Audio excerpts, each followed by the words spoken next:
Iman itu lemah. Nah, Rasulullah SAW dan juga para sahabat-sahabat yang lainnya, beliau jaga sebaik mungkin. Jadi keutamaan untuk menjaga kesucian itu besar, baik kesucian dalam jiwa ataupun dalam kondisi tubuh kita. Antum tahu, masya Allah, sebelum Nabi kita Muhammad SAW berdakwah, beliau kan awal ayat yang turun untuk beliau surat apa? Al-Alaq. Allah berfirman, A'udzu billahi minasyaitonir rajim, Iqra' bismi rabbikal ladzi khalaq. Wahai Muhammad, bacalah. Ini perintah dari Allah Subhanahu wa taala yang disampaikan melalui malaikat Jibril untuk Nabi kita Muhammad sallallahu alaihi wasallam. Dalam kondisi seperti apa Nabi sallallahu alaihi wasallam mendapatkan wahyu? Dalam kondisi malaikat Jibril menampakkan wujudnya. Setiap kali Nabi sallallahu alaihi wasallam ingin membaca, apa kata beliau? Ma ana biqari, aku enggak bisa baca, karena Nabi ini ummi. Ummi ini apa? Buta huruf. Kan ya Pak, wallahi ajib. Para sahabat, terutama Abu Bakar sama Khadijah, adalah orang yang paling sempurna iman. Abu Bakar, masya Allah, ketika itu kondisinya betul-betul beriman, langsung percaya. Apa kata beliau? Lam nujarrib alaika kadhiba. Kami enggak pernah menjumpai kondisi engkau wahai Muhammad berdusta. Amanna bika, kami beriman. Sempurna imannya. Baik, jadi alhamdulillah Pak, kita kembali ke tema. Ketika awal itu mendapat kondisi Rasulullah sallallahu alaihi wasallam ayat untuk Iqra' bismi rabbikal ladzi khalaq, bacalah. Nabi katakan, ma ana biqari, aku enggak mampu membaca.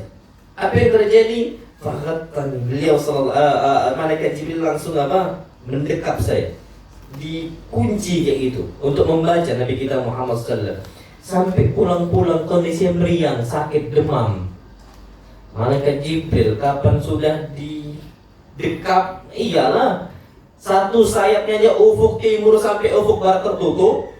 Saking besarnya malaikat Jibril, ya wajar, sakit itu wajar. Makanya Nabi SAW pulang ke rumahnya, pertama kali yang beliau ucapkan untuk Nabi kita, untuk Khadijah, Zammiluni, Zammiluni, Dathiruni, Dathiruni. Selimuti saya wahai Khadijah, selimuti saya wahai Khadijah. Diselimuti. Rasulullah SAW diselimuti oleh Khadijah. Baik, ayat setelah yang keluar, yang turun dari Allah Subhanahu wa taala, ya ayyuhal muddatsir qum fa'anzir wa rabbaka fakabbir wa thiyabaka fatahhir. Wahai orang berselimut, qum, bangun, fa'anzir, dakwah. Makanya Pak, masya Allah, Nabi SAW itu nggak ada alasan. Oh ya Allah, anak sakit nggak bisa dakwah. Lah, kum, bangun. Kita baru hujan sedikit aja nggak mau ke masjid gara-gara apa? Hujan, nggak mau kajian. Nabi SAW sakit, betul-betul sakit Pak. Kita tahu, kami jangan ngomong seperti itu. Sakit. Rasulullah SAW dan Rasulullah dusta. Apa kata Allah? Kum, bangun, fa'andir, dakwah. Banyak orang nunggu kau wahai Muhammad. Masya Allah Pak. Makanya anda itu lihat fisik ustaz-ustaz kita tuh, anda punya banyak asatidzah, itu fisik kuat-kuat, masya Allah. Untuk berdakwah itu fisik mereka tuh Allah jadikan kuat seperti itu.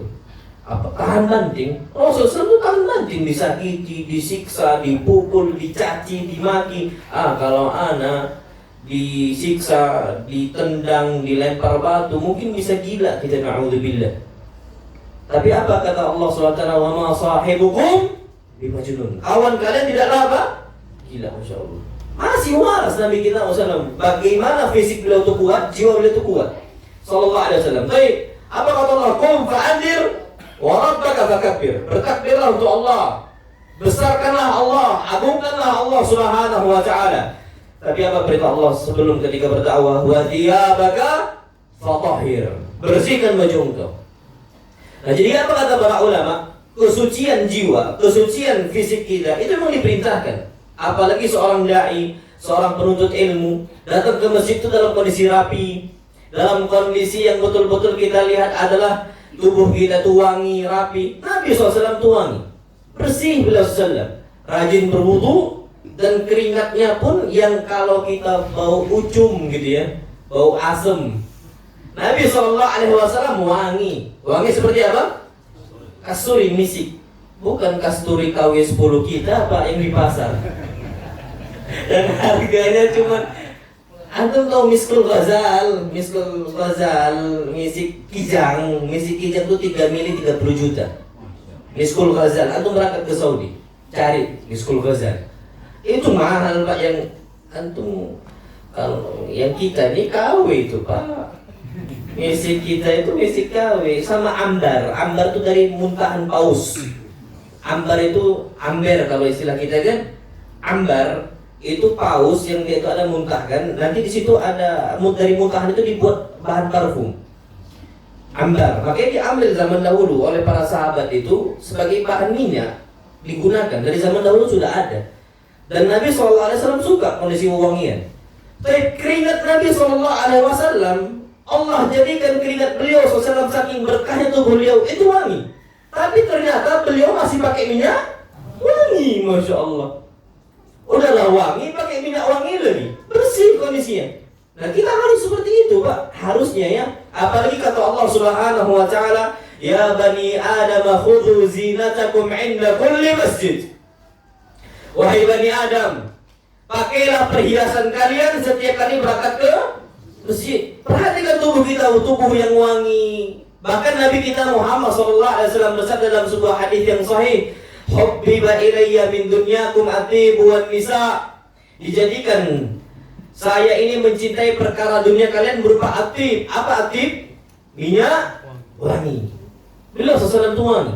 Bahkan Ummu Sulaim, ibunya Anas ibn Malik radhiyallahu ta'ala anhu, beliau ini sampai nampung keringat Nabi ketika Nabi tidur siang. Beliau tampung karena itu kata Ummu Sulaim, wa innahu la ahla minal misk. Wangi keringat Nabi jauh lebih wangi dibandingkan apa? Misik kasturi, Masya Allah. Itu keringat Pak. Kita ini ya Allah, udahlah pakai deodoran berkali-kali masih apa? Asam. Kan kayak gitu. Rasulullah enggak, tapi pakai minyak wangi bersih. Rasulullah sallallahu wallahi bersih. Manusia yang paling terjaga tubuhnya Nabi kita Muhammad sallallahu alaihi wasallam. Dan itu harusnya kondisi setiap muslim. Dia perhatikan sebaik mungkin. Dia jaga dengan sebagus mungkin tubuh dia. Jadi jangan dibiarkan seperti itu saja. Tapi itu Nabi Pak. Kalau kita enggak.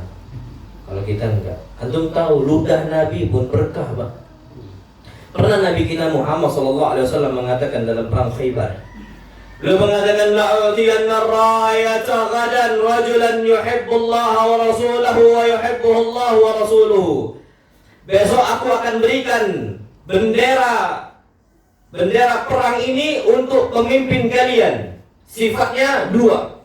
Yuhibbullaha wa rasulahu. Dia cinta Allah dan Rasulnya, wa yuhibbuhullahu wa rasuluhu, dan dia dicintai oleh Allah dan Rasulnya. Dia cinta Allah dan Rasul, dan dia juga dicintai oleh Allah dan Rasul.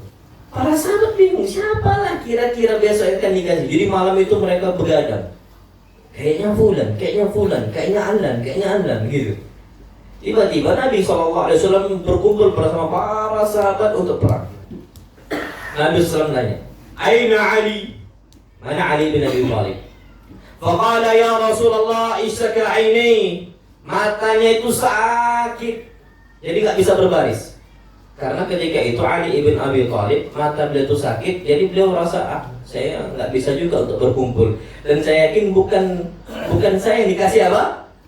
Bendera tadi. Karena gak mungkin Pak orang mau perang mata kayak gini jadi pemimpin. Gak nampak musuhnya, jadi pemimpin pula. Kayaknya bukan saya, kata Ali. Baik, apa kata Nabi SAW? Panggil dia, bawa ke hadapan saya. Dipanggil Ali bin Abi Thalib. Pas dipanggil Pak, Masya Allah, fabasaqa fi ainihi, Nabi ludahi matanya Ali, fabari, maka langsung sembuh seakan-akan gak pernah sakit. Masya Allah.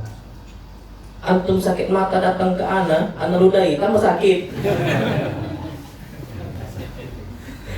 Apa obatnya? Ludah Ustaz fulan. Tambah sakit. Nah, sorry. Ludah Nabi kita Ustaz, wallahi berkah ludah Nabi SAW. Beliau sembuh, seakan-akan nggak pernah sakit nih Ali bin Abi Thalib. Tapi ternyata beliau sallallahu alaihi wasallam adalah manusia yang paling rajin apa untuk sikat gigi. Padahal ludah Nabi itu bersih, Pak. Ludah Nabi terjaga sallallahu alaihi wasallam. Allah yang jaga. Ternyata masih beliau siwakan. Kita nih ya Allah, udahlah sikat gigi 2 kali sehari. Kita ngikutin apa kata Pepsodent. Kita nggak ngikuti apa kata Rasul. Apa kata Nabi kita Muhammad sallallahu alaihi wasallam, "Laula an asyqa ala ummati la amartuhum bisiwaki 'inda kulli shalah." Kalaulah seandainya saya tidak memberatkan umat saya, niscaya aku akan perintahkan mereka untuk bersiwak setiap kali hendak apa? Salat. Kita minimal salat berapa kali sehari? 5 lah. Berarti minimal harusnya sikat gigi berapa kali? 5 kali. Ternyata nggak cukup sampai situ. Rasul SAW minimal 5 kali sikat gigi. Kemudian SAW juga setiap kali berwudu beliau sikat gigi. Kemudian setiap kali masuk rumah beliau ngapain? Sikat gigi. Beliau bawa siwak. Masya Allah. Bahkan Aisyah pernah ditanya, "Ya Aisyah, bima bada'a bihi Rasulullah idza dakhala baitahu?" Dengan apa Rasulullah SAW mulai ketika masuk rumahnya? Apa yang beliau kerjakan? Kata Aisyah, bisiwak. Sebelum beliau masuk ke dalam rumah, beliau ngapain? Siwakan, sikat gigi. Masya Allah. Jadi kapan nyium istri enak? Sahih, Pak. Beliau rajin cium istri. Rajin. Antum kesini dari rumah tadi cium istri enggak?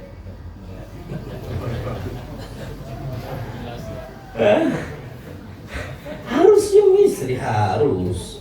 Nabi selalu cium istri.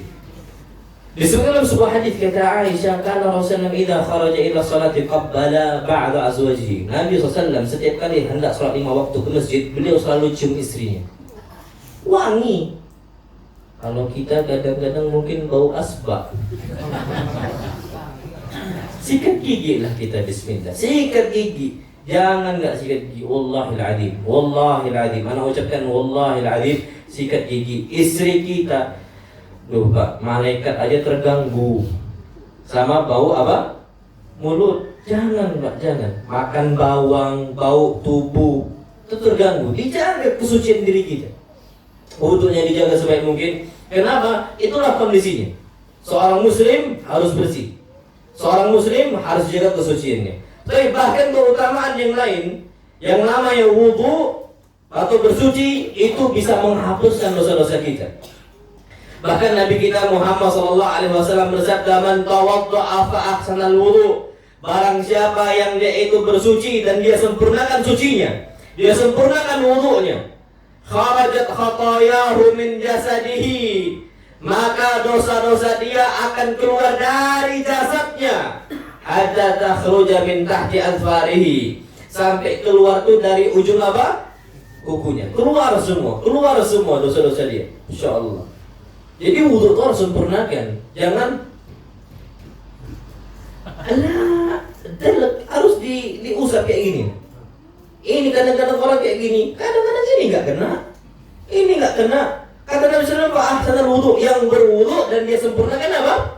Wudunya, sempurnakan. Kaki kadang-kadang cuma digini-gini kan, nggak dipijat, digosok seperti itu. Kenapa? Takutnya Ka'ab ini mata kaki itu nggak kena. Kalau nggak kena, apa kata Nabi kita Muhammad SAW? Wailun lil aqabi minan nar. Neraka wail atau kecelakaan bagi orang-orang yang berwudu ternyata tumitnya tidak terkena apa? Air. Insyaallah. Diancam oleh Rasulullah SAW. Jadi wudu itu menghapuskan dosa. Dalam riwayat yang lain, Utsman ibn Affan mencontohkan kepada murid-muridnya bagaimana wudu Nabi kita Muhammad SAW.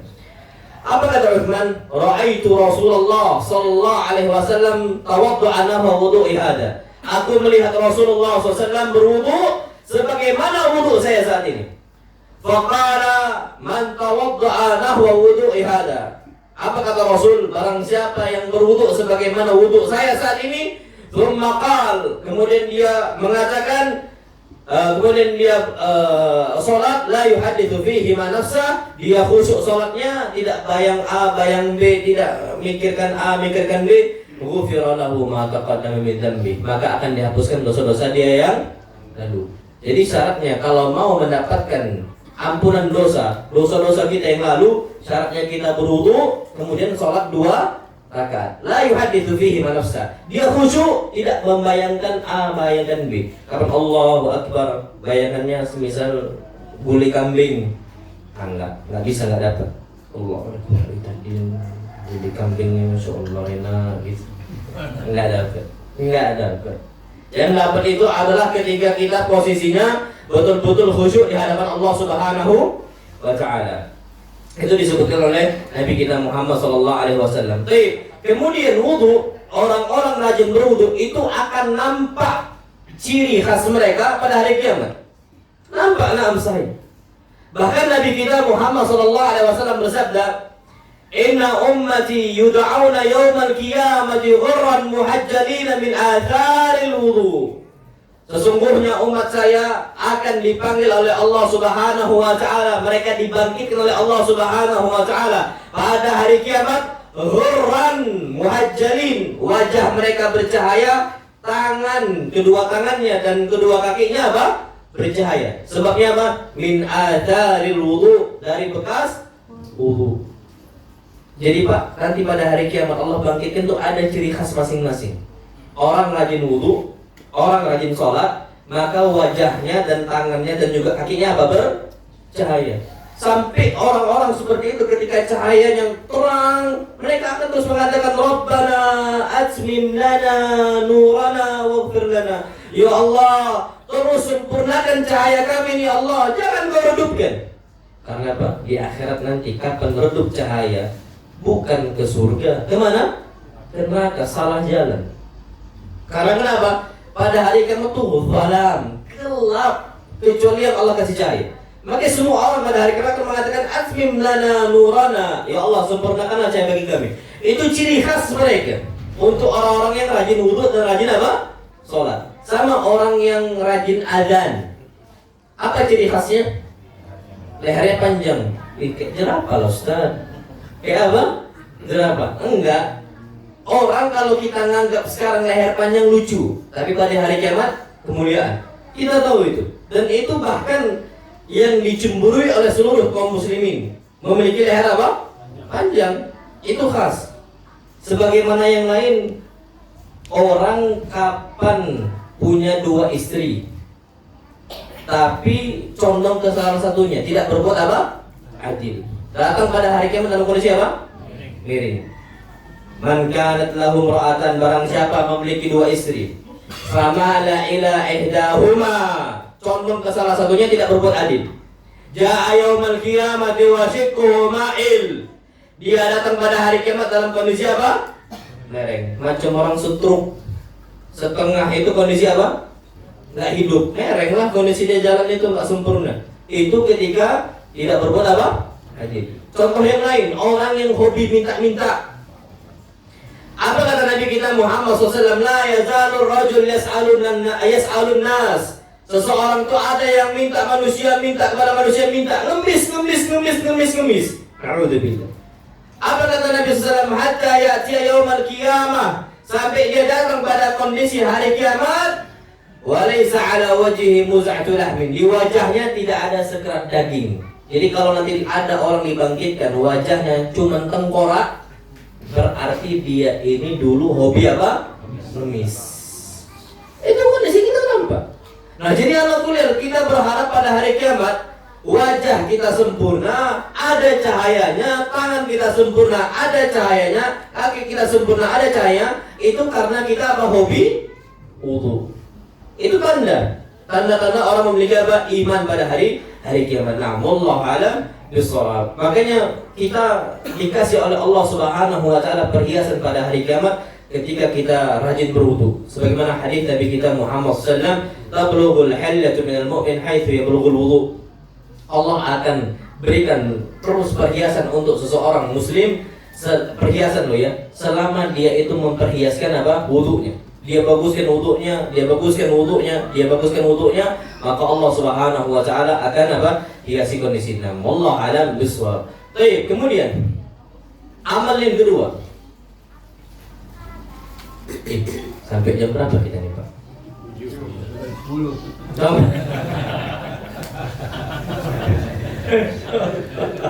Sampai setengah 7 Ustaz. Sampai setengah 7. Berarti kita ini materi sampai jam 6 ya? Iya sih. 6 insyaallah.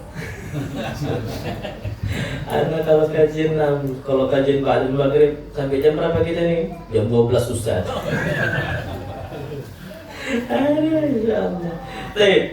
Amal yang kedua masyaallah. Wa kathratul khuta ila al-masajid. Memperbanyak langkah menuju apa? Masjid. Wallahil alim. Kalau antum mau mendapatkan rumah dari Allah, mau mendapatkan singgasana, mendapatkan istana dari Allah, maka rajin ke mana? Masjid. Rajin ke masjid. Dan kita sekarang Pak antum di sini rumah berapa harganya di sini? Plus tanah lo ya. Tanah plus rumah berapa nih? 500 juta. Masya Allah. 500 juta. Antum bangun berapa lama itu? Lama kan? Beli untuk ngumpulin 500 juta itu lama.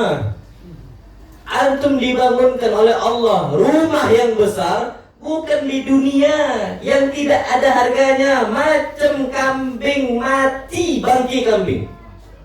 Di dunia Allah enggak, Allah bangunkan bukan di dunia, di mana? Di surga. Syaratnya apa? Rajin ke masjid, langkahkan kaki ke masjid. Nabi kita Muhammad SAW bersabda, "Man ghada ila al-masjid aw raha." Barang siapa yang berangkat ke masjid di pagi harinya, aw raha atau di sore harinya, a'adallahu lahu nuzulahu minal jannati. Allah akan berikan tempat tinggal bagi dia di surganya Allah. Di mana? Surga. Berupa sana. Kullama ghada aw raha. Setiap kali dia berangkat ke masjid di pagi hari atau di sore hari. Masya Allah. Kalau kita berangkat ke masjid 5 kali, setiap itu pula Allah berikan apa? Rumah. Rumah ini bukan rumah kosongan, rumah berisi, ada bidadarinya. Ini ya, orang mati syahid berapa istrinya? 70. Makanya kalau antum nggak bisa poligami aman. Walaupun nggak di dunia, di mana? Akhirat insyaallah. Ibu langsung Ustaz. Tapi ada yang nanya, Ustaz, apakah Allah zalim dan tidak adil ketika Allah ciptakan bidadari untuk ikhwan dan Allah tidak ciptakan bidadari untuk akhwat? Wallahi kira kecemburuan, Masya Allah. Tapi ala kulli itulah kondisi Allah berikan untuk kita rumah. Dan Allah bangun rumah itu bukan rumah bedeng, rumah apa ya, rumah petak gitu aja, enggak, besar. Besar Allah bangunkan rumah untuk kita. Allah kapan sudah bangun? Allah ghaniyun ankum. Allah enggak butuh kita. Lillahi mulkus samawati wal ardh. Jadi Allah apa yang ada di langit dan di bumi semua milik Allah Subhanahu wa taala. Bangun rumah kita sampai 1000 rumah pun mampu bagi Allah Saudara. Tinggal ngomong kun fayakun. Enggak dibuat bangun rumah itu di rumah itu. Dengarlah, langit dan bumi aja mudah bagi Allah untuk Allah ciptakan. Kalau sehari saja bisa, tapi dengan hikmah Allah Subhanahu wa taala Allah ciptakan fi sittati ayyam. Sehari itu bisa bagi Allah. Cuma ada hikmahnya fi sittati ayyam. Apa kata para ulama hikmahnya kalau kenapa harus 6 hari? Apakah Allah enggak mampu sehari? Mampu. Cuman untuk mengajarkan kita bahwasanya yang namanya kita ini mau membuat hasil itu butuh proses. Butuh apa? Proses. Macam kayak gini. Allah mampu nggak? Allah bekerja, Allah istilahnya berbuat sendiri tanpa ada malaikat. Kan ada malaikat penjaga neraka, malaikat penjaga surga. Terus apa lagi? Malaikat pencabut nyawa, malaikat pembawa wahyu. Ada kan? Mampu nggak bagi Allah untuk Allah bekerja sendiri? Loh, asli mampu. Innallaha ala kulli syai'in qadir. Cuman ada hikmahnya. Kenapa ada malaikat? Bukan karena Allah butuh malaikat. Kalau raja disebutkan malik raja harus ada pembantu. Loh, disebut raja kalau nggak ada pembantu bukan raja. Ada perusahaan punya bos tapi nggak ada karyawan. Mana bos? Itu mah kerja sendiri. Kerja sendiri, dia kerja untuk diri dia. Bos itu orang kerja untuk dia, kan gitu. Makanya butuh istilah, makanya dengan hikmah Allah jadikan ada malaikat. Allah nggak butuh malaikat. Tapi memang sistem itu bekerja seperti itu. Sama kayak langit dan bumi. Allah mudah untuk menciptakan langit dan bumi dalam satu hari. Tapi dengan hikmah Allah agar mengajar kepada manusia, kita ini butuh apa? Proses. Fi sittati ayyam. Makanya Allah buat dalam cuma apa? 6 hari. Mudah bagi Allah Subhanahu wa taala. Apalagi untuk rumah kita, ya Allah, mudah bagi Allah Subhanahu wa taala. Maka ala kulli hal kita harus memperbanyak langkah ke masjid. Baik, disebutkan dalam sebuah hadis yang lain, Nabi kita Muhammad sallallahu alaihi wasallam bersabda dalam hadis yang sahih, "A'dhabun nasi ajra fi sholati ab'aduhum fa ab'aduhum mamsha." Orang yang paling besar pahala salatnya dari kalangan jamaah yang di masjid, mereka adalah orang yang paling jauh jalannya. A'dhabum mamsha. Yang paling jauh apa? Jalannya. Walladzi yantadiru sholata hatta yusalliha ma'al imam. Dan yang paling besar pahalanya adalah orang yang datang duluan sebelum imam datang, dia tunggu sampai sholat bersama apa? Imam. Itulah orang-orang yang dia itu Allah berikan pahala yang besar. Jadi Pak, jangan sampai kita ngira bahwasanya jalan menuju masjid itu nggak dicatat oleh Allah SWT. Jadi ada sebuah kabilah. Kabilah ini jauh dari apa? Dari masjid. Tempat yang mereka jauh dari Masjid Nabawi. Cemburu dengan beberapa para sahabat yang dekat dengan apa? Masjid Nabawi. Kabilahnya berpindah semua, mau bangun rumah dekat Masjid Nabawi. Maka apa kata Nabi kita sallam? Diyarakum tukkat atharukum. Kalian tetaplah tinggal di sana, nggak apa-apa jauh. Kenapa? Tukkat atharukum. Niscaya pahala-pahala langkah kaki kalian akan dicatat oleh apa? Allah Subhanahu wa taala. Biarkan. Maksudnya biarkan agak jauh, biar pahala semakin apa? Besar. Syekh Ibnu Utsaimin rahimahullah, jarak rumah beliau dengan jami sekarang yang diampu oleh murid-murid beliau itu sekitar 1 kilometer lebih. Beliau selalu jalan 1 kilometer lebih. Beliau selalu apa? Jalan. Bahkan kata murid-muridnya seperti Syekh Utsman Al-Khamis dan para masyayikh yang lainnya, beliau itu berjalan tanpa sendal. Kadang-kadang tawadhu Pak. Untuk menunjukkan kita ini diciptakan dari tanah. Kita kan diciptakan dari apa? Tanah. Hidup di atas tanah, mati di bawah tanah. Apa yang jijik? Makanya kadang-kadang penting bagi kita untuk nyeker. Syekh Ibnu Utsaimin melangkahkan kakinya apa? Berjalan. Kan ada hadisnya, kata para sahabat, kunna nu'mar an nahtafi ahyana. Kami diperintahkan oleh Nabi untuk nyeker kadang-kadang kala, kata beliau. Kata para sahabat. Jadi kadang-kadang butuh apa? Nyeker. Karena kadang-kadang ada orang itu jijik dengan sama tanah. Tidak bisa bersentuhan dengan apa? Tanah. Ada tuh, ya, makan aja ada orang nggak mau pakai tangan kok. Gara-gara takut apa? Kotor. Nabi SAW makannya pakai apa? Tangan. Di zaman Nabi apakah sudah ada alat-alat makan? Sudah. Sohan, sendok juga sudah ada di zaman Nabi. Cuma Nabi secara mayoritas makan pakai apa? Tangan. Bahkan kenapa kita kata seperti itu? Karena hadis Nabi kita SAW beliau mengatakan, "Idza akala ahadukum ta'aman." Kalau kalian itu makan, maka jangan falayam sahyadahu, maka jangan dulu cuci tangannya. Berarti biasanya Nabi makan pakai apa? Tangan. Sampai kapan? Hatta yal'aqaha, sampai beliau jilatin tangannya, karena ada yang sisa-sisa. Ini nggak langsung dicuci, mubadir. Hatta yal'aqaha aw yul'iqaha, atau nyuruh orang tuh apa? Jilat. Dia jilat atau nyuruh orang tuh jilat. Antum makan bareng-bareng, nasi rendang, makan song. Udah selesai, Ustaz tafadhol. Sunnah Ustaz. Itu sunnah kalau antum mau kerjakan sama istri. Kalau sama anak jangan Bapak. Anaknya angkat tangan dulu, insyaallah. Sama siapa? Istri. Anak kan. Antum makan bareng nggak sama istri? Bukan makan bareng bersama, bukan Pak, satu nampan. Iya, satu nampan apa? Satu nampan. Itu berkah. Antum tahu Pak, Masya Allah, sebagian santri itu, kami dulu mondok, jadi makan, ada nama istilah kami itu badoger gitu.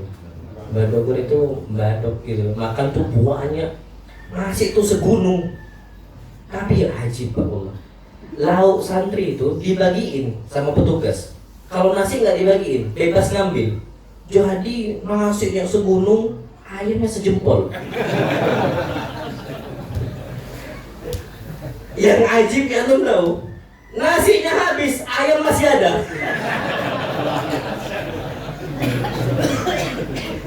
Nasinya habis, ayam masih apa? Ada. Itu santri. Santri. Kenapa? Sayang kalau habis duluan. Bisa sama mereka, bisa Pak. Tapi yang ajibnya udah makan banyak, ikhlas ngantuk. Nah, misalnya ini kayak gak bermanfaat. Dan ini pernah terjadi di zaman Nabi kita Muhammad SAW. Apa kata beliau? Para sahabat mengatakan, ya Rasulullah, akalna walam nashba. Kami makan banyak tapi gak kenyang-kenyang. Itu kata para sahabat. Apa kata Nabi SAW? Fala'allakum taftarikun. Itu sebabnya kalian makan sendiri-sendiri. Buatlah satu nampan, kata Nabi SAW. Itu berkata di situ. Maka apa kata beliau? Ta'amul wahid yakfil itsnain. Makanan satu porsi dimakan berdua cukup. Wa ta'amul itsnain yakfil arba'ah. Makanan dua porsi dimakan satu nampan untuk 4 orang cukup. Wa ta'amul arba'ah yakfil thamaniyah. Makanan 4 porsi dihidangkan satu tempat untuk 8 orang, maka apa? Cukup. Makanya kalau kita ekonomi lagi sulit, makan bareng sama istri, sama anak, ayo makan. Ayam cuma 2, tapi cukup untuk semisal istri 1, anak 2, total 4. Ayam cuma 2, cukup. Kalau istri 2, gimana? Nah, saya ibu-ibu habis ini besok nggak kajian lagi sama anak. Nah, soft bercanda, masya Allah.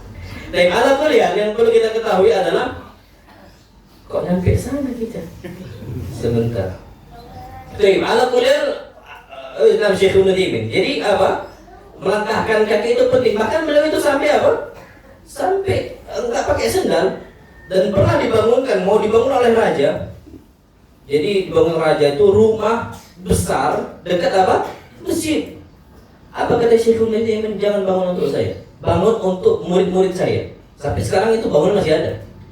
Bangun untuk murid-murid saya, buat mereka itu asrama, saya tetap tinggal di rumah saya. Atau tahu rumah Syekh Ibnu Utsaimin mintin terbuat dari tanah masih. Masya Allah. Itu sampai belum meninggal. Padahal beliau itu adalah orang yang dimuliakan sama raja. Orang dimuliakan sama apa? Raja. Masih terbuat dari tin rumah beliau.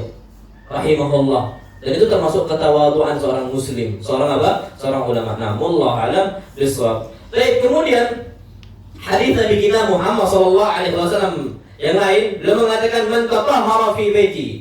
Barang siapa yang bersuci di rumahnya. Jadi usahakan bersuci itu bukan di masjid, tapi di mana? Di rumah usahakan. Tsumma masya ila baitin min buyutillah. Kemudian dia ini berjalan ke rumah dari rumah Allah SWT, bebas. Mau musalla, mau surau, mau masjid jami', mau masjid raya, bebas. Yang penting tempat itu dikhususkan untuk apa? Sholat, bebas. Lihat dia faridatan min faraidillah. Tujuannya adalah hanya ingin melaksanakan perintah dari perintah-perintah Allah. Sholat 5 waktu. Kanat khutuwatuhu, maka setiap khutuwahnya, setiap langkahnya, ihdahuma tahuttu khati'atan. Yang kiri itu menghapuskan apa? Dosa. Wal ukhra tarfa'u darajatan, dan yang kanan akan mengangkat apa? Derajat. Tingkatan iman kita. Dan bahkan riwayat yang lain mengatakan inna lakum likulli khutwatin darajah. Setiap langkah baik kanan ataupun kiri itu mengangkatkan derajat kita di sisi Allah Subhanahu wa taala. Pak, Masya Allah ya. Kalau antum mau terjaga wibawanya, dekat sama Allah. Dekat sama Allah. Allah angkat derajatnya. Kapan di mata Allah dia mulia, di mata manusia juga. Antum mau bukti? Pak, Masya Allah. Ustadz-ustadz itu dipandang sama masyarakat. Dipandang. Bahkan mereka itu sampai berlebihan. Ketika mereka dekat dengan siapa? Allah SWT. Anak ambil contoh. Anak kan biasanya memang sering Pak, karena di luar itu tidak pernah lepas peci ya. Anak selalu jaga peci dan biasa pakai apa? Surban, biasa. mau di mallnya, mau di mananya, Anda terbiasa untuk pakai saluran, pakai peci. Anda parkir, Anda mau mundur nih mobil, tukang parkir ngomong, makasih Pak Haji katanya. Padahal Anda masih Pak Umroh. Belum Pak Haji Anda, masih apa? Pak Umroh. Wallahu ta'ala ala wa alam. Itu memang orang, kapan kita ini dekat dengan Allah, orang itu akan istilahnya akan hormat, respect sama kita. Antum Mbak, kalau dekat ke masjid disegani. Apa? Disegani. Antum rajin ke masjid, antum rajin berwudu, taat ibadah kepada Allah SWT, antum akan disegani. Kenapa? Karena disebutkan faman yuhinillahu fama lahu min mukrim. Orang yang Allah rendahkan tidak akan ada yang memuliakan dia. Sebaliknya kalau Allah muliakan dia, maka dia akan mulia di mata manusia. Makanya ada sebuah hadis Nabi kita Muhammad SAW bersabda, innallaha idza ahabba fulanan.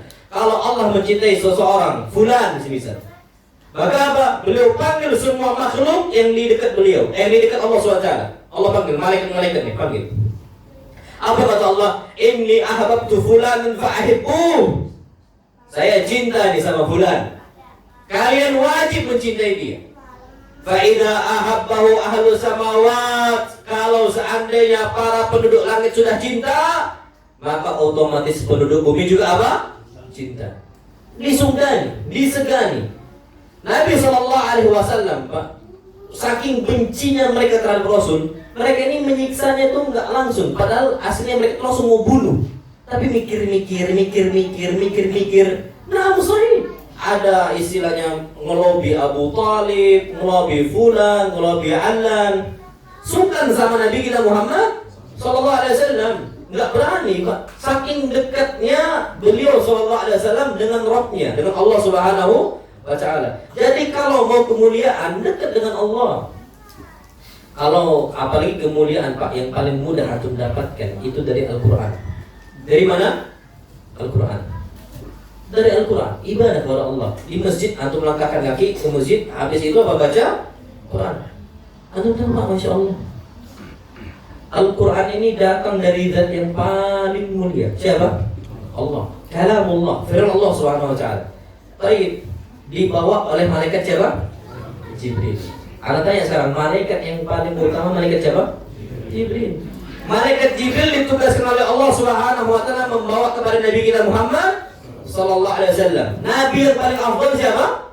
Nabi Muhammad. Mau Ibrahim kala, mau Nabi Nuh kala, Nabi Isa kala, yang paling mulia bahkan di antara seluruh para malaikat, malaikat Jibril sama Nabi kita Rasulullah, mana yang lebih afdal? Rasulullah sallallahu alaihi wasallam. Rasul sallallahu alaihi wasallam yang paling afdal. Yang lain kalah semuanya. Yang lain apa? Kalah. Hatta arsyullah, arsy Allah Subhanahu wa Ta'ala dibandingkan Nabi kita Muhammad, mana yang lebih afdal? Nabi kita Muhammad sallallahu alaihi wasallam. Nabi kita Muhammad sallallahu alaihi wasallam. Ternyata Nabi kita Muhammad sallallahu alaihi wasallam itu adalah menjadi nabi yang paling afdal, manusia paling afdal. Baik, turunnya Al-Qur'an di mana? Mekah dan Madinah. Makanya ada surah Makkiyah, surah Madaniyah. Surat Makkiyah yang turun sebelum hijrah di Mekah, dan surat Madaniyah yang turun setelah apa? Hijrah. Masya Allah. Tempat yang paling utama di atas muka bumi apa? Mekah dan Madinah. Mekah dan Madinah alal itlaq, secara mutlak Mekah dan Madinah. Baik, turun di bulan apa? Ramadan. Bulan yang paling mulia bulan apa? Ramadan. Mau Muharram, Safar, Rabiul Awwal, Rabiul Tsani sampai terakhir Dzulhijjah. Ternyata tetap yang lebih mulia bulan apa? Ramadan. Baik, malam apa turun? Malam Lailatul Qadar. Malam paling afdal malam apa? Lailatul Qadar. Makanya apa kata para ulama? Kalau antum mau menjadi afdalun nas, mau menjadi manusia yang mulia, yang ditinggikan derajatnya oleh Allah, dekat dengan apa? Al-Quran. Allah Nabi kita Muhammad sallallahu alaihi wasallam bersabda, "Innallaha yarfa'u bihadzal kitabi aqwama wa yadh'u bihi akharin." Sesungguhnya Allah Subhanahu wa Ta'ala mengangkat banyak kaum sebabnya karena mereka ini dekat dengan Quran. Wa yadh'u bihi akharin, dan Allah rendahkan banyak kaum karena mereka jauh dari apa? Al-Quran. Lu terbukti kok orang ketika udah malas kajian, malas ke masjid, malas baca Quran, hidup itu gersang. Uang banyak, tempat tinggal ada, mobil juga ada, rasanya itu kok kosong ya, hampa gitu. Sebabnya karena mereka jauh dari apa? Quran. Apa kata Allah Subhanahu wa taala? Allah berfirman, "Wa man a'rada an dzikri fa inna lahu ma'isyatan dhanka." Barang siapa yang dia berpaling dari mengingat saya, zikri disebutkan dalam Al-Qur'an Al-Karim. Fa inna lahu ma'isyatan dhanka. Maka baginya kehidupan yang sempit, gersang, Masya Allah. Wa nahsyuruhu yaumal qiyamati a'ma. Dan kami akan bangkitkan mereka pada hari kiamat dalam kondisi apa? Buta. Apa kata mereka? Qala rabbi lima hasyartani a'ma wa qad kuntu basira. Ya Allah, kenapa kau bangkitkan saya dalam kondisi buta? Bukankah saya dulu bisa melihat di dunia? Apa kata Allah? Qala kadzalika atatka ayatuna fanasitaha. Dulu datang ayat-ayat kami untuk engkau, fanasita, engkau tinggalkan. Quran ada depan kita, fulan wakaf, fulan wakaf, fulan wakaf. Bahkan kita beli Al-Quran Al-Karim, kita beli mushaf itu, ternyata di rumah cuma sebagai apa? Koleksi. Nggak ada yang baca. Kalian bisa melihat, atatka ayatuna fanasitaha. Di dunia udah datang ayat kami untuk kalian. Kenapa kalian nggak baca? Wa kadzalikal yauma tunsa. Begitulah pada hari ini kami lupakan kalian, kami tinggalkan kalian. Kenapa? Jauh dari Al-Quran. Kalau hidup kita gersang, hidup kita sempit, cuman solusinya itu ibadah. Oke, apa kata Allah SWT dalam Al-Quran Al-Karim? Laqad na'lamu annaka yadiku sadruka bima yaqulun. Wahai Muhammad, kami tahu kondisi hati engkau sempit sekali atas ucapan hinaan mereka kepada engkau. Jadi Pak, kalau kita mendapatkan hidup yang sempit karena maksiat, atau kita sudah taat, ternyata tetangga kita ngerusuhin kita, tetangga kita ngomongin kita. Apa perintah Allah Subhanahu wa taala? Fasabbih bihamdi rabbika wa kum minas sajidin. Perbanyaklah tasbih, perbanyak apa? Sujud. Berbanyak sujud. Antum cek Pak, Masya Allah. Ada salah satu dokter kejiwaan di Amerika. Beliau ngasih solusi, kalau seandainya seseorang itu dalam kondisi sesak, bawaannya risau gelisah, beliau ajarkan untuk sujud. Sujudnya kayak gini. Sujud kayak gini. Kalau dalam Islam sujudnya lain. Sujudnya kayak gini. Tapi sama-sama apa? Sujud. Kita tahu kondisi paling dekat antara seorang hamba dengan Allah kapan? Sujud. Itu obatnya, curahkan semuanya kepada Allah SWT. Oke, dokter itu baru melakukan penelitian, kita 1400 tahun sudah diperintahkan untuk banyak apa? Sujud. Dekat dengan Allah SWT. Perbanyak ke masjid. Antum Pak, banyak di kantornya, antum tinggalkan rumah Allah. Risau hidup kita. Allah ya risau. Capek Pak. Seakan-akan apa yang kita cari di dunia. Bahkan Masya Allah, ada salah satu ikhwah, karena nggak sebutkan di Jakarta, karena pernah beliau ngomong, Ustaz, anak itu kerja tuh dari awal pagi, meninggalkan anak dalam kondisi anak tidur, pulang dalam kondisi anak juga apa? Tidur. Rasanya kok kayak hamba saja. Fulus sebenarnya, Ustaz. Perbanyak nggak sama tuh? Berkah. Tukang beca, berangkat subuhan di masjid rumah Allah, masih sholat syuruknya, masih nunggu dia. Habis itu pulang masih sarapan sama anak-anaknya, masih ngantar anaknya ke sekolah. Pulang jam 4, jam 5, jumpa sama siapa? Anak-anak sama istri, Masya Allah. Dia nggak bisa, berkah. Makanya kebahagiaan itu Pak, Anda mau sampaikan luar tema sedikit. Kebahagiaan itu bukan di nominal fulus atau nominal gaji, bukan. Tapi ada dalam kecukupan. Banyak orang fulusnya banyak, hutangnya banyak. Betul tidak? Betul. Banyak fulus dikejar sama kredit. Tapi ya Allah, berat. Hidup tuh seakan-akan kurang aja, kurang. Pak, kalau seandainya duit ini bisa menyelesaikan hidup kita, aduh Pak, Masya Allah. Orang itu banyak fulus banyak, tapi terus merasa apa? Kurang. Loh, buktinya Pak, kalau seandainya fulus banyak itu udah cukup, tidak akan pernah ada kondisi kasus 271 triliun. Ada kasus 271T itu sebabnya karena selalu merasa apa? Kurang. Banyak duit, korup sana, korup sini. Aduh. Bukan di situ, Pak. Makanya patokannya itu cukup. Ada orang gaji biasa-biasa saja, ada yang nggak sakit-sakit. Salah satu ketua cabang bank itu bukan swasta. Nah, sebutkan saja. Ini cerita dulu sendiri, cerita Ustaz. Ana dulu, masya Allah, kondisinya itu kepala cabang bank. Ana suka istilahnya nawarkan program-program ke orang, ya Ana hidup ada di situ. Tapi entah kenapa Ustaznya mobil Ana itu ada, anak juga kondisi seperti itu, gaji besar, tapi faktanya anak-anak semuanya tiap bulan insya Allah sakit. Kata dia, insya Allah tiap bulan sakit. Sampai yang terakhir anak yang sakit, biaya pengobatan tuh harus anak jual mobil dulu. Kata dia. Awalnya anak itu benci sekali kapan Ustadz Erwandi menyampaikan kajian tentang apa? Riba. Jadi kata beliau, anak tuh setiap lewat tentang riba, anak skip Ustaz.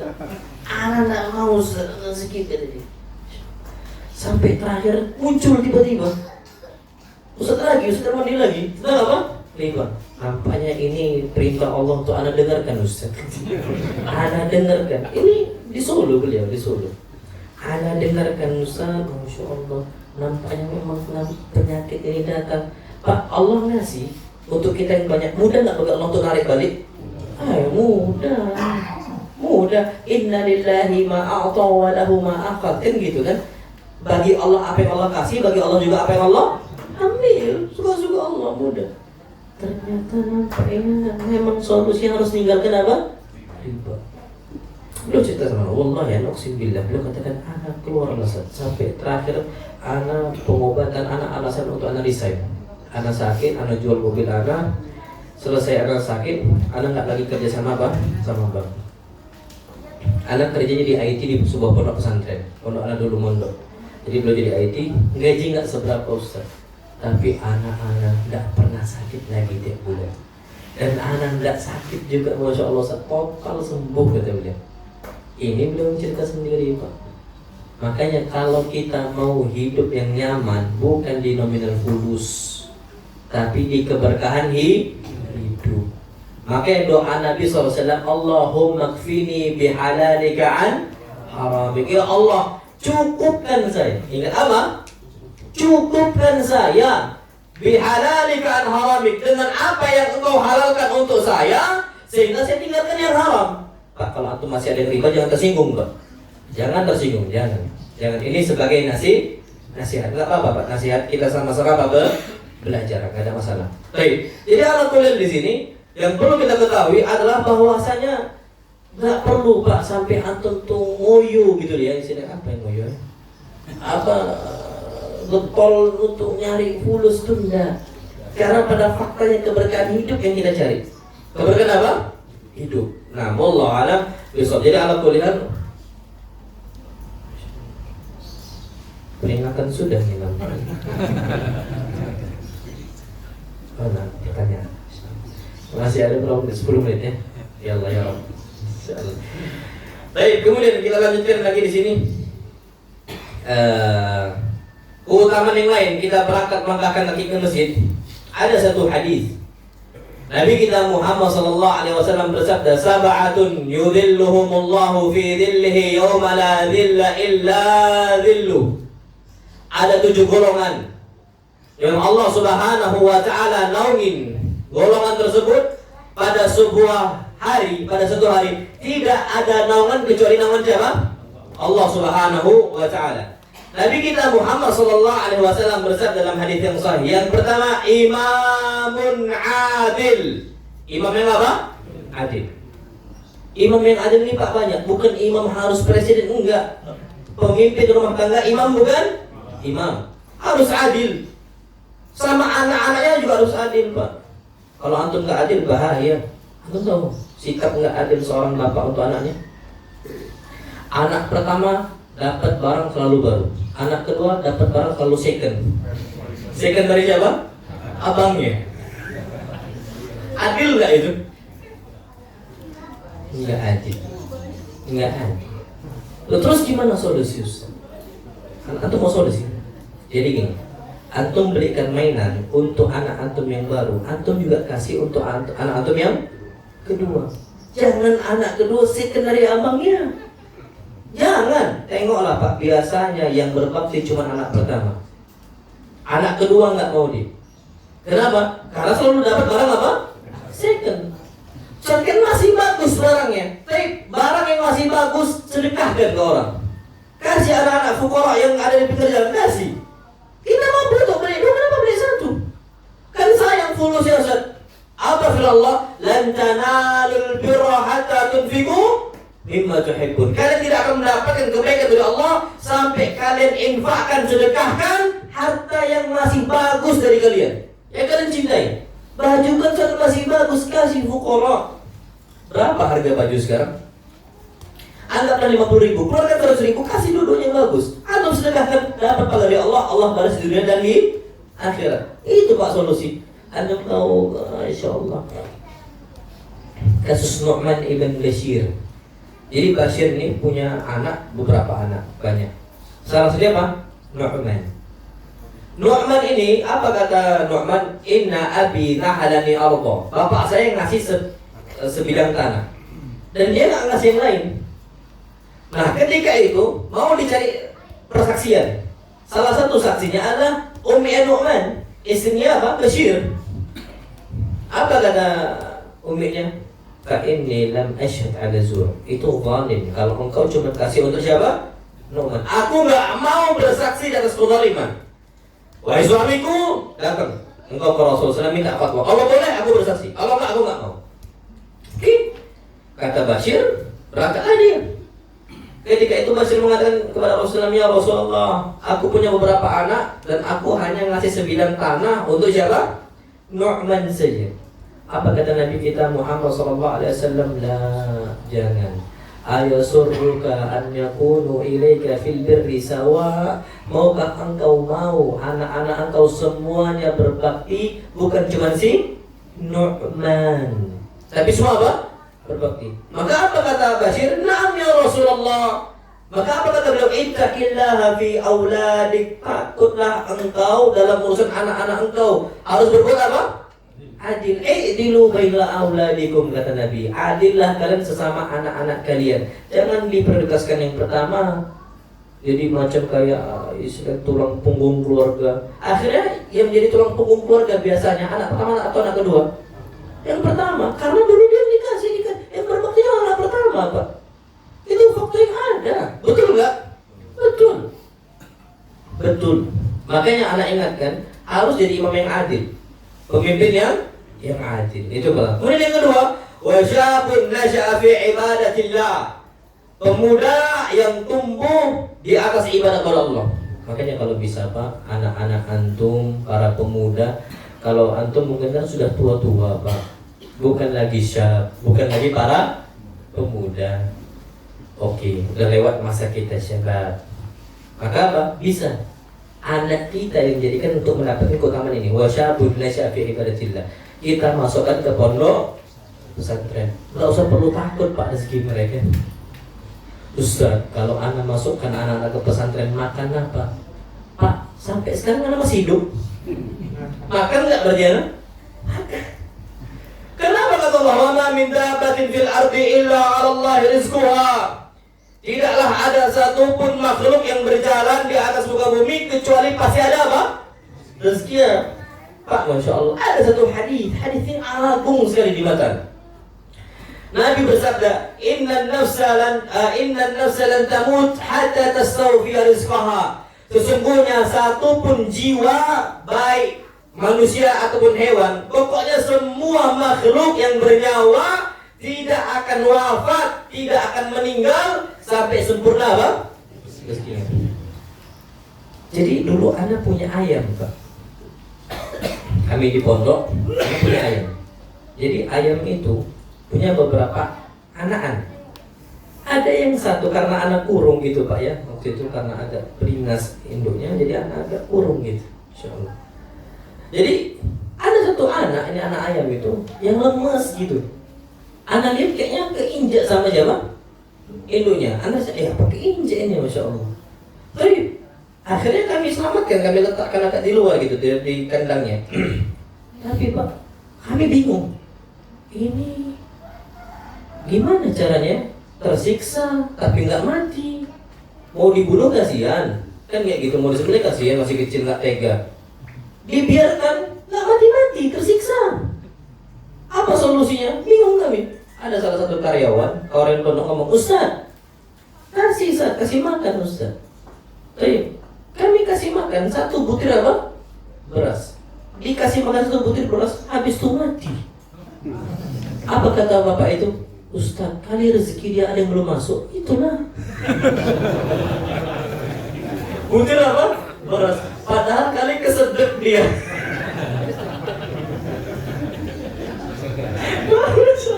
Jadi, Pak, wallahi nadim habis makan, habis ngasih beras masuk itu langsung apa? Mati. Ada rezeki dia yang belum masuk. Apa? Butir beras, Allah nggak wafatkan. Oke, kalau ada juga kisah Pak, Masya Allah. Ada salah satu ikhwah rajin ke masjid.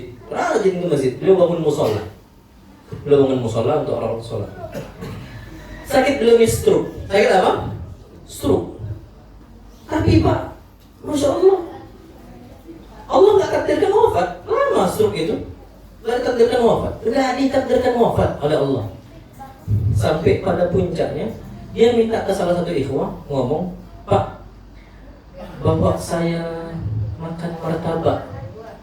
Martabak ini kan bersantan, bahaya untuk apa? Kolesterol kan kayak gitu. Jangan Pak, katanya, antum kan sakit stroke, bahaya Pak. Apalagi di sana tuh Pak ada dagingnya juga kan kayak gitu.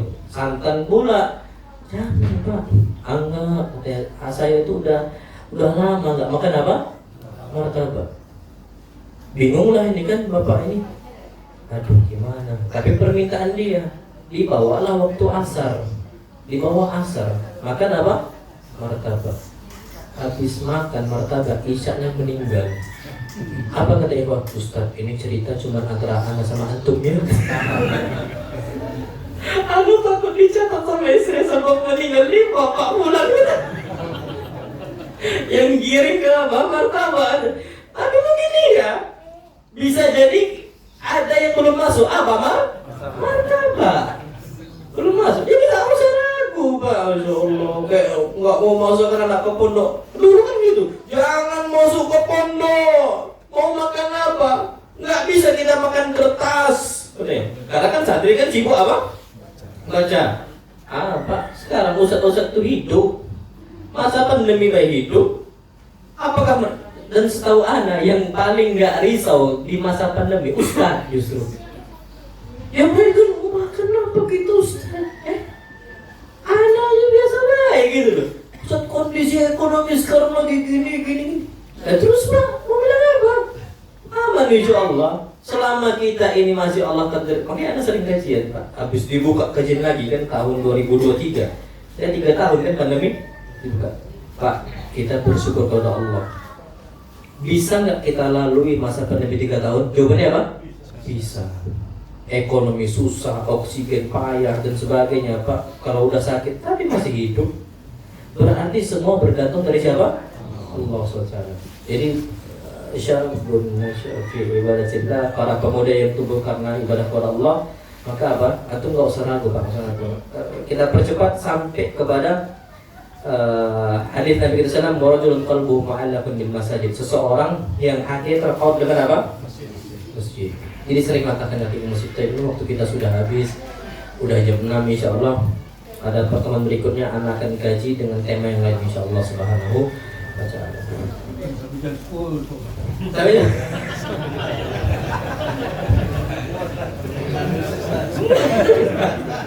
sama anak umrah Pak.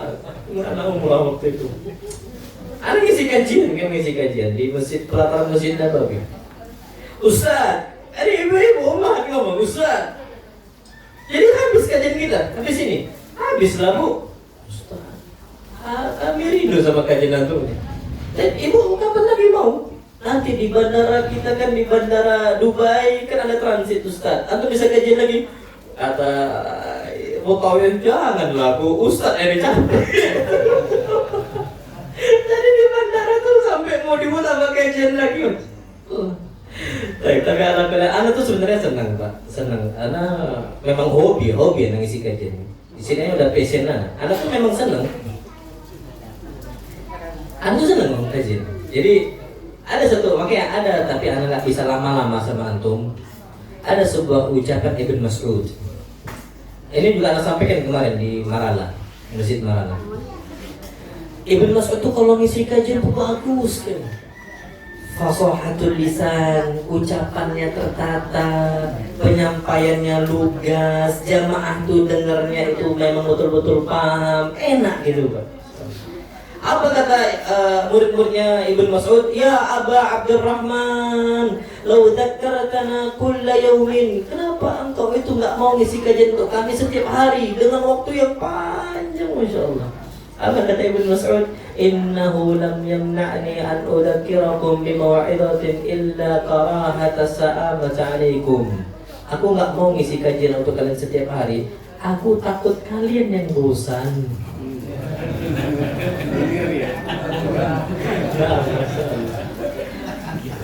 Iya tahu saya, Anda tuh berharap kita sedikit aja, tapi bulan depan masih bisa kajian lagi. Kalau Allah kasih rezeki, jadi kayak gitu. Itu Ibn Mas'ud, apalagi cuma Al-Amiri. Ibn Mas'ud aja orang bosan kan gitu kan. Ibn Mas'ud baru Pak Ibn Mas'ud. Aslinya anak tuh Pak hobi ngobrol, seneng kan ngobrol sama ikhwah lama. Biasa Pak di pondok itu polisi datang sampai jam 12, dokter datang sampai jam segitu. Bagi anak seneng Pak, seneng ngobrol kaidah agama, sampai kami ngopi di kantor itu memang hobi. Cuma kalau antum kayak gini takutnya nanti antum ada satu hadis. Nabi kita Muhammad SAW bersabda, ahabul a'mali adwamuha wa in qalla. Amalan yang dicintai oleh Allah yang berkesinambungan walaupun apa? Ya nggak apa-apa Pak, mudah-mudahan. Yang penting kalau ada bulan depan, kalau ada, Anda nggak tahu, nanti antum coba diskusikan sama pihak DKM Ukhuwah. Mudah-mudahan ada lagi di sini. Yang jelas Anda serahkan semua ke DKM. Kalau Anda tinggal nurut baik, tinggal jalan baik, insya Allah. Yang penting Anda bisa berbagi faedah ilmu. Anda cuma nggak mau tabrakan aja jadwalnya. Mau tabrakan karena Anda nggak tahu di sini bagaimana lapangan. Anda pengen cuma satu pintu gitu. Jadi Anda silahkan diskusikan, insya Allah Anda bersedia untuk apa? Ngisi kajian insya Allah. Nah, barakallahu fiikum barakallahu fiikum. Ini ada pertanyaan. Assalamualaikum Ustaz, berdosakah apabila tidak sholat berjamaah di masjid awal waktu bersama imam karena ketika di jalan raya bekerja tetapi tidak melaksanakannya berjamaah dengan kawan, bukan bersama imam masjid? Masya Allah, ketika kondisinya kita itu safar, ketika di jalan, maka kita nggak berdosa untuk tidak sholat di masjid. Karena Nabi kita Muhammad SAW bersabda dalam sebuah hadis, ju'ilat liyal ardu masjidan wa tahura. Tanah itu dijadikan untuk umat saya dalam kondisi masjidan sebagai tempat untuk sujud wa tahura. Jadi sah untuk sholat dimanapun tempat kita berada. Makanya apa kata beliau, fa ayyuma rajulun min ummati adrakathu shalah falyusalli. Dimanapun umat saya mendapatkan waktu sholat maka sholat di situ. Ini kalau jalan loh ya. Kalau lagi apa? Safar, lagi jalan. Tapi ingat, kalau ada kawan sama siapa? Kawan, jangan sendiri. Karena Nabi kita Muhammad SAW bersabda dalam sebuah hadis, "Ma min thalathatin fi badwin." Tidaklah ada 3 orang di sebuah kampung, la tuqamu fihimul jamaah. Mereka tidak sholat apa? Jamaah. Illa stahwada alaihimus syaitan. Kecuali mereka akan dikuasai oleh siapa? Syaitan. Ini Nabi permisalkan seperti fa inna ma ya'kulu dhi'bu al-qasiyata minal ghanam. Serigala itu hanyalah memakan domba yang terpisah. Kalau bareng-bareng serigala tak akan makan. Anda punya domba Pak 8 Anda punya domba. Domba anak ada sudah 2 yang dimakan sama anjing. Kenapa? Terpisah. Domba anak 2 yang dimakan sama anjing, terpisah. Masya Allah. Nah itu yang dicari sama apa? Syaitan yang terpisah. Makanya biasanya orang yang kapan sholatnya di rumah bawaannya emosi, bawaannya nggak terjaga. Tapi beda Pak sama yang di masjid, bawaannya lebih tenang, lebih syahdu. Dulu antum yang belum ngaji sama sudah ngaji, beda nggak emosinya? Beda. Nah kalau dia tersendiri itu biasanya akan dikuasai oleh syaitan. Jadi itulah yang dicari oleh apa? Syaitan. Jadi macam kayak domba yang terpisah dicari, masya Allah. Domba. Untuk tahu masalah domba, mau sedikit cerita. Nabi itu banyak nggak dombanya? Nabi banyak Pak dombanya. Tapi dari sahaknya Nabi, kemuliaan Nabi, dermawannya Nabi kita Muhammad Sallallahu Alaihi Wasallam, beliau pernah lagi itu melihat kondisi domba-domba beliau. Datanglah salah seorang kafir loh ya, kafir. Datang ke Nabi SAW. Dia mengatakan, ya Muhammad, wahai Muhammad, aku butuh domba engkau. Kata Nabi, berapa kau butuh? Semuanya. Iya, semua. Kata Nabi SAW, semua. Kalau kau butuh semua, ambil semua. Masya Allah. Dibawa satu lembah Pak sama ini orang kafir. Apa kata orang kafir tersebut kepada dia? Ini pemimpin kaum, pemimpin suku. Langsung ngomong kepada kaumnya, dia mengatakan, ya qaumi aslimu, wahai kaumku, masuk Islam kalian semua. Fa inna Muhammadan a'ta wa la yakhshal faqa. Muhammad tuh ngasih, tidak takut miskin. Semua Pak. Anda punya 8 kambing, antum minta 1, Anda bilang bawa lah Pak, tapi beli.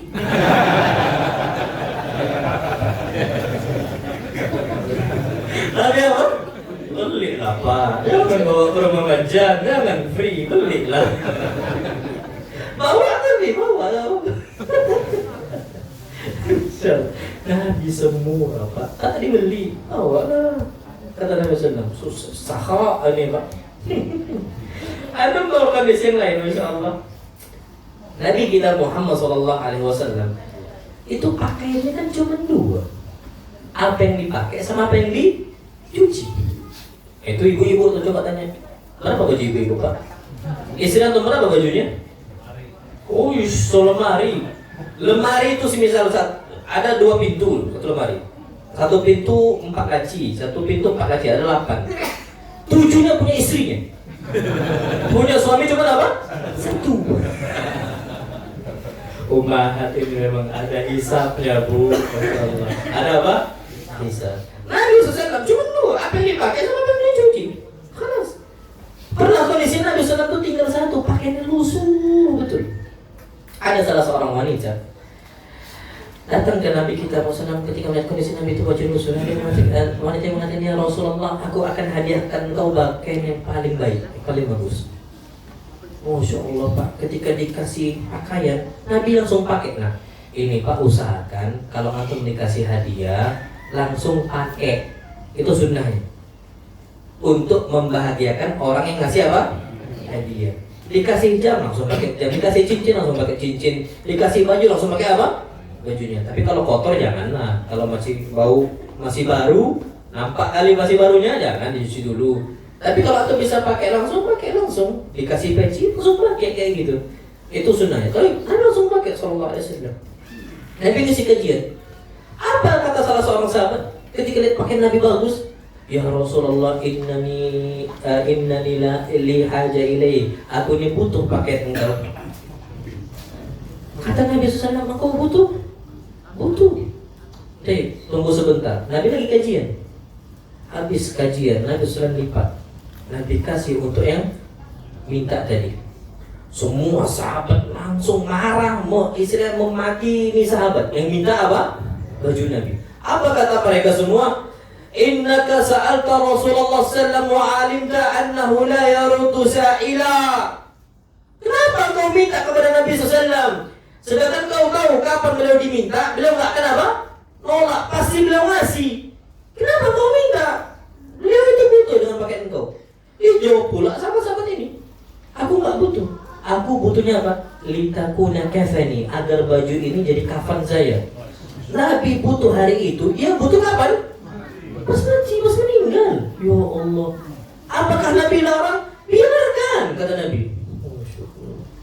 Jangan kasih saya lagi, biarkan sudah, nggak apa-apa, dia butuh. Makanya Pak, itu sakha'nya Nabi SAW.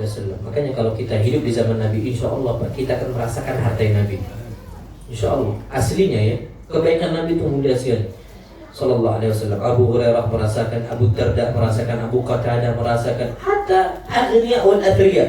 Orang-orang kaya dari mereka merasakan bagaimana harta Nabi kita Muhammad Sallallahu alaihi wasallam. Jadi seperti itu. Jadi ala kulli hal, orang dalam perjalanan, apalagi sampai kondisi safar nggak memungkinkan dia itu berangkat ke masjid. Kalau mencari masjid mungkin bakal telat seperti itu ya. Maka cukup di jalan, dia cari jalan pinggir, dia itu sholat bersama kawannya seperti itu. Allah alaihi wasallam. Qadar dengan silakan. Sebelum Qadar Pak. Tanya satu lagi. Nah Pak. Nah, Nabi Muhammad Sallallahu Alaihi Sallallahu Wasallam alaihi wasallam.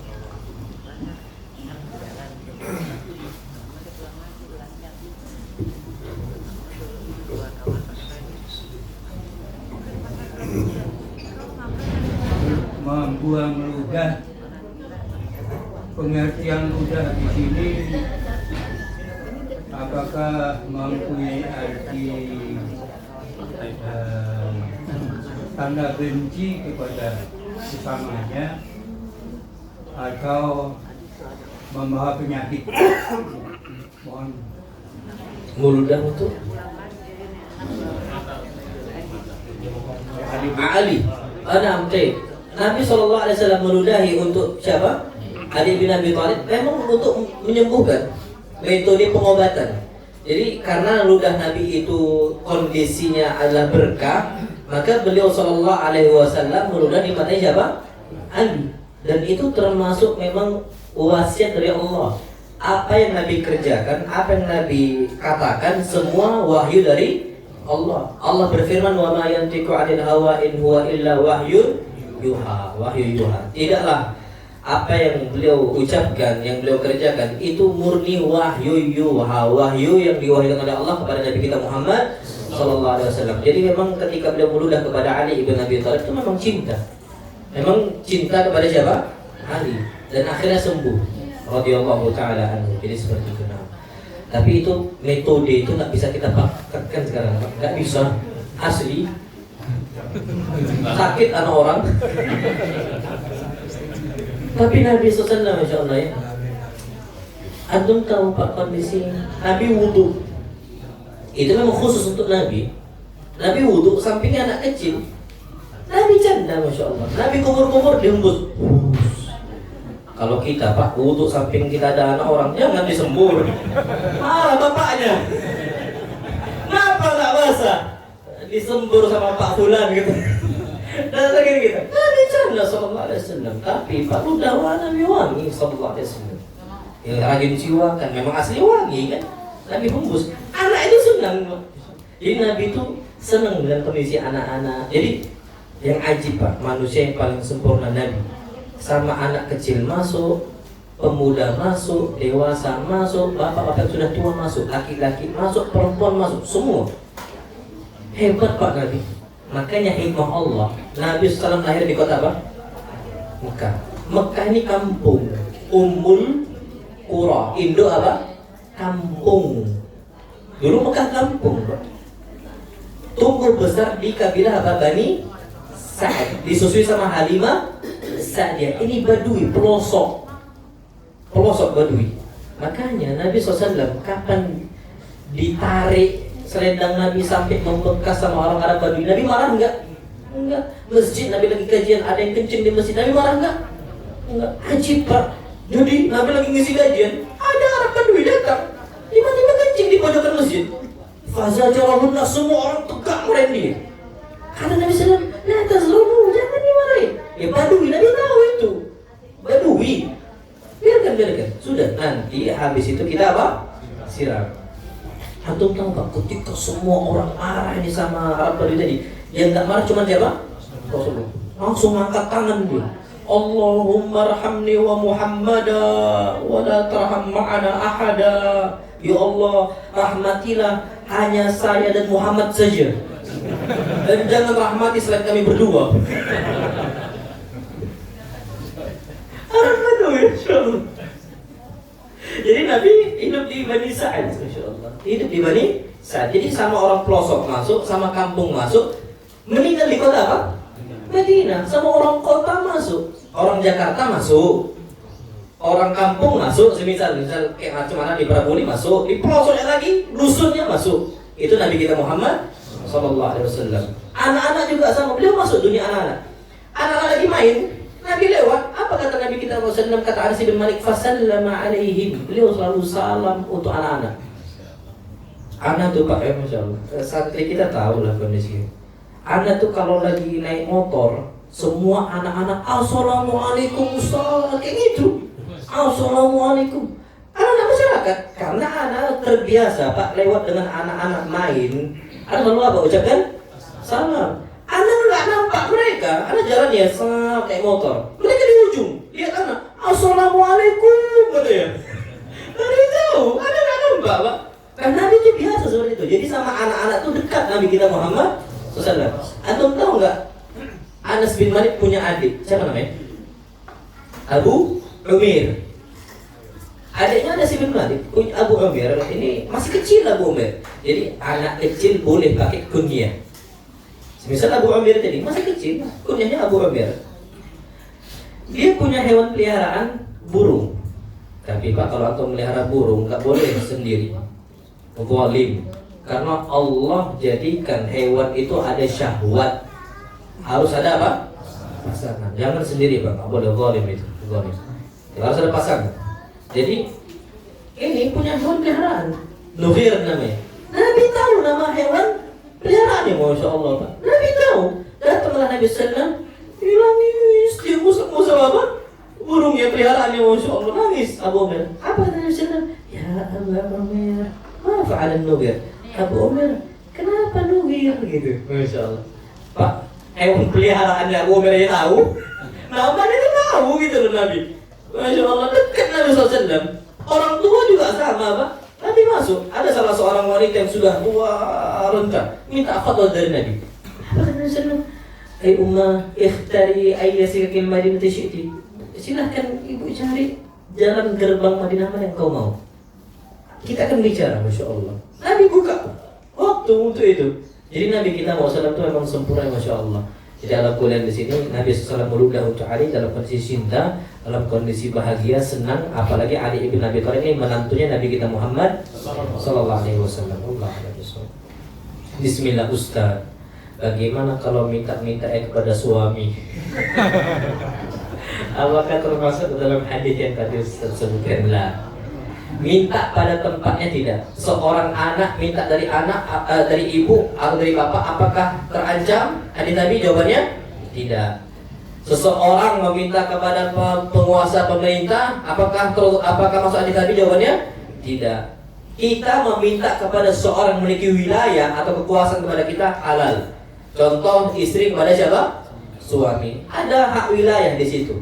Rakyat kepada apa? Pemerintah minta bantuan, tidak ada masalah. Semisal anak juga kepada bapak, nggak ada masalah sama sekali. Tapi yang masalahnya kita meminta-minta kepada orang yang tidak ada wilayah kepada kita, itu nggak boleh. Kita minta sama tetangga, kita minta di lampu merah. Nah, itu masuk hadis Nabi kita Muhammad Sallallahu Alaihi Wasallam.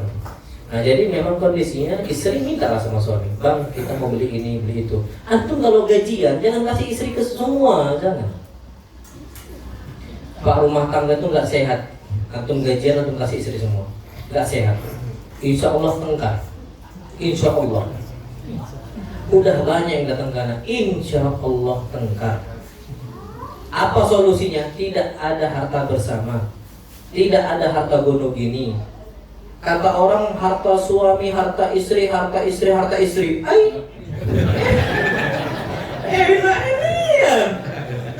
Harta suami, harta siapa? Istri, harta istri, harta istri. Suami mau beli bensin pun minta sama siapa? Istri. Aduh, hilang kiwamah, kepemimpinan hilang, Mbak, hilang. Antum mau nggak minta sama anak antum? Enggak. Anak yang minta sama bapak, hilang kepemimpinan. Makanya Bu, jangan minta terus. Di sini gaji semua. Iya. Dipalak kita sama istri. Nggak bisa, Pak, nggak bisa. Antum antum yang kasih, jadi kasih semisal per minggu, bulanan juga boleh, tapi sesuainya, sewajarnya. Jangan semua sampai ada istilahnya mau beli kolor pun minta dari siapa? Istri. Astagfirullahaladzim. Minta pulsa, mau beli pulsa minta sama siapa? Nggak boleh Pak, nggak boleh. Anda nggak boleh. Al-Imam Ibnu Jauzi pernah mengatakan, minal ghalat, kesalahan terbesar seorang suami. Ini kata beliau, minal ghalat, kesalahan terbesar suami, ittila'u qadril mal ala zawja. Dia kasih tahu jumlah saldo hartanya di hadapan siapa? Istri. Nggak boleh. Tahu pun nggak boleh. Tahu pun nggak boleh istri. Nggak boleh. Kenapa? In kathur in qallal ma hana indah zawj. Kalau harta suami sedikit istri tahu, maka suami akan dihinakan oleh siapa? Istri. Makanya bang, kerja yang betul. Masa nggak bisa dapat uang banyak? Masya Allah. Tapi in kathur, kata Ibnu Jauzi, kalau banyak hartanya suami, dia akan minta al-hilya wal kiswa, minta baju baru, minta perhiasan baru. Bang, tanggal muda kita kan? Belilah mas, cincin, itu Pak. Karena antum kasih tahu, anak enggak. Dan anak nggak mau tahu harta istri. Harta istri anak tuh banyak, dia kerja, dia ngajar, tapi nggak pernah terpakai. Ada anak nggak pernah puasa, anak aib bagian, tabu bagian, anak nafkahi keluarga anak dari harta siapa? Istri. Nggak boleh Pak, istri nggak ada korban tanggung jawab untuk nafkah, nggak. Tabung aja tabung. Kemarin tahun ini lah, bulan apa ya, karena umroh itu, istri anak umroh pakai uangnya dia sendiri. Bang, adik umroh, duit siapa? Duit adik lah kata dia. Ditabung ya, Masya Allah. Gaji kami nggak seberapa, cuman kalau anggaplah 1 juta, umroh 30 juta, 30 bulan tabung, cuma 3 tahun bisa tabung Pak. Bisa. Ya Masya Allah. Istri anak tuh seperti itu kondisinya, nggak pernah ada pakai tabu bagian aib. Bagian untuk anak pakai harta istri anak. Istri anak mau ngasih ke orang tuanya foto, mertua anak tuh termasuk orang berduit lah istilahnya. Orang mampu, Abina kan kerja di RAPP mertua, RAPP Riau, perusahaan kertas. Meninggal rahimahullah, dapat warisan. Istri dapat warisan 100 juta lebih, 100 juta lebih warisan. Anak bilang ke istri anak, Bang, adik dapat 100 juta lebih sekian, dapat warisan. Terus gimana? Anak ngomong, mama masih hidup, kasih semuanya selama adik masih di bawah ketiak abang. Adik insya Allah abang bertaruhkan, kasih semuanya, transfer semuanya udah transfer. Karena mama nggak ada daging nanggung, dia bilang. Kenapa anak ngomong gitu Pak? Karena dalam mindset anak tidak ada harta istri, harta suami. Harta istri, sedekah lah dik. Ini kesempatan adik bersedekah 100 juta, sedekah semua, ditransfer semua Pak, ditransfer semua. Dan tabu bagian untuk pakai harta. Makanya hidup anak sama istri anak tenang Pak, karena harta suami, harta istri, harta istri. Dek sedekah, anak semisal diingatkan, Bang sedekah ke santri, bang kasih ke santri. Yang ingatkan siapa? Istri. Makanya Pak anak kuliah di sini, istri memang minta ke suami, kondisi memang ketika membutuhkan, Bang kita ke pasar butuh sekian, antum kasih. Tapi semua harta siapa yang megang? Suami. Istri antum ada nggak Pak sekarang? Alhamdulillah. Yang kasihannya nggak bawa istri. Aduh, rekamannya juga nggak ada katanya. Bu ya, Anda nggak tahu kondisi di sini, tapi kebanyakan kaum muslimin yang Anda dapatin harta suami dipegang sama siapa? Istri. Mulai sekarang dirubah. Ada salah satu ikhwah kita punya restoran rumah makan di sana lah tempat kami. Sering berantem, tengkar sama istrinya karena menerapkan harta gono gini. Suami mau sedekah ke bapaknya, istri nahan. Istri mau sedekah ke bapaknya, ditanya sama siapa? Suami. Jadinya suami istri yang medit pelit. Mau ngasih nggak boleh, yang sebelah sini nggak boleh. Akhirnya jadi apa? Rumah tangga yang pelit. Coba dipisah. Antum nggak bisa nahan harta istri, Istri juga nggak bisa nahan harta suami. Insya Allah akan Allah berkahi. Itu kondisinya yang ada saat ini. Nah, Allah, ini udah 6:30. Kita cukupkan sampai sini. Insya Allah mudah-mudahan ada di lain kesempatan Anda bisa balik. Kalau ada kesempatan, amin ya Rabb. Wassalamualaikum warahmatullahi wabarakatuh. Subhanakallahumma wa bihamdika asyhadu an la ilaha illa anta astaghfiruka wa atubu ilaik. Assalamualaikum warahmatullahi wabarakatuh.